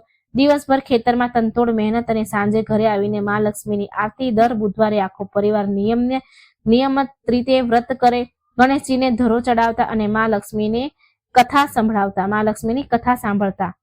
મહાલક્ષ્મીની કથા તેમના જીવનમાં બદલાવ લાવી રહી હતી. ધીરે ધીરે ધનરાજ અને શરદનું શરીર નિરખવા લાગ્યું, નિખરવા લાગ્યું. તેમના ચહેરા પરનો નશો કાળો ઓછાયો હટી ગયો અને તેમનું તેજ ચમકવા લાગ્યું. બીજી બાજુ બીરુ લુહાર પોતાની હાર પચાવી ન શકતો ન હતો. તેણે ઘણીવાર કોશિશ કરી ધનરાજ અને શરદને ફરીથી ફસાવાની, પરંતુ હવે તે બંને પાસે સંકલ્પનું કવચ હતું અને કહે છે ને કે પાપનો ઘડો એક દિવસ જરૂર ભરાય છે અને ફૂટે છે. એક દિવસ પોલીસે બીરુના અડ્ડા પર દરોડો પાડ્યો. ગામના જ કોઈ વ્યક્તિએ તેની ફરિયાદ કરી દીધી હતી. પોલીસે બીરુને રંગે હાથ પકડી લીધો અને તેની દુકાનને સીલ લગાવી દીધું. બીરુએ ન જાણે કેટલા ઘર બરબાદ કર્યા. આજે તે પોતે હથકડી પહેરીને જેલ જઈ રહ્યો હતો. તેને લઈ જતા જોઈ રામકિશને પોતાના દીકરાઓને કહ્યું, જો અધર્મની કમાણીનો અંત હંમેશા ખરાબ હોય છે. સમય વીતતો ગયો. ધનરાજ અને શરદ પોતાની મહેનતથી તે બંજર જમીનમાં એવો પાક ઉગાડ્યો કે આખું ગામ જોતું રહી ગયું. પાક વેચીને જે પૈસા આવ્યા તેમણે સૌથી પહેલા લઈ જઈને પોતાની માના ચરણમાં મૂક્યા. માની આંખોમાંથી આંસુ આવી ગયા, ખુશીના આંસુ છલકાઈ ગયા. તેણે તે નોટોને માથે લગાવી અને બોલી, આ માત્ર પૈસા નથી, આ મારા દીકરાઓની ઇજ્જત છે જે પાછી આવી ગઈ છે. 1 વર્ષની અંદર જ રામકિશનનું ઘર પૂરી રીતે બદલાઈ ગયું હતું. જે છત ટપકતી હતી હવે તે પાકી થઈ ગઈ હતી. ઘરમાં નવો સામાન આવી રહ્યો હતો. ધનરાજ અને શરદના લગ્ન સારા પરિવારમાં થઈ ગયા અને ઘરમાં વહુઓ આવી ગઈ. હવે ઘરમાં રોજ સાંજે ઝઘડા નહીં પણ હસી મજાક અને ભજનના અવાજો ગુંજતા હતા. જે ઘરને લોકો દારૂડિયાઓનું ઘર કહેતા હતા તે લોકો હવે તેને ભક્તોનું ઘર કહેવા લાગ્યા હતા. એક બુધવારની સાંજે રામકિશન પોતાના પૂરા પરિવાર સાથે પૂજા કરી રહ્યા હતા. ઘરમાં ઘીના દીવા સળગી રહ્યા હતા અને સુગંધ મહેકી રહી હતી. પૂજા પૂરી થયા પછી રામકિશને પોતાના દીકરાઓને અને વહુને કહ્યું, બાળકો, આજે આપણી પાસે બધું જ છે, ધન, સુખ, સંપત્તિ, શાંતિ, પરંતુ યાદ રાખજો, આ બધું આ બુધવારના વ્રત અને ઈમાનદારીનું ફળ છે. મહાલક્ષ્મી ચંચળ હોય છે. તેઓ ત્યાં જ ટકે છે જ્યાં પવિત્રતા અને પરિશ્રમ હોય છે. ક્યારેય પણ પોતાના જૂના દિવસોને ભૂલતા નહીં અને ક્યારેય કોઈ ગરીબનું અપમાન ન કરતા. ધનરાજ અને શરદે પિતાના પગે લાગ્યા અને વચન આપ્યું કે તેઓ આજીવન આ નિયમનું પાલન કરશે. રામકિશને હાથ જોડીને મહાલક્ષ્મીની મૂર્તિ તરફ જોયું અને મનમાં આભાર માન્યો કે તેમણે તેના પરિવારને વિખરાઈ જવાથી બચાવી લીધો. મિત્રો, આ વાર્તા પરથી આપણને શીખ મળે છે કે માણસ ભલે કેટલી પણ ઊંડી મુસીબત ગમે એટલી ઊંડી મુસીબત કે ખરાબ લતમાં ફસાયેલો હોય, જો તે દ્રઢ નિશ્ચય કરી લે અને ઈશ્વર પર ભરોસો રાખે તો તે બહાર જરૂર નીકળી શકે છે. બુધવારના દિવસે મા લક્ષ્મી અને ગણેશજીની આરાધના કરવાથી બુદ્ધિ શુદ્ધ થાય છે અને ઘરમાં બરકત આવે છે. પરંતુ યાદ રાખો, પૂજાની સાથે સાથે સત્કર્મ અને મહેનત પણ એટલી જ જરૂરી છે. દર્શક મિત્રો, હવે આવો આપણે બધા મળીને મા લક્ષ્મીને જય બોલાવશું. જય મહાલક્ષ્મી, જય શ્રી ગણેશ. જે કોઈ આ વાર્તા સાંભળી રહ્યા છે, જેને પૂરી આ વાર્તા સાંભળી છે, એના પર તમારી કૃપા હંમેશા બનાવી રાખજો. જય શ્રી કૃષ્ણ. રાધે રાધે. Thank you.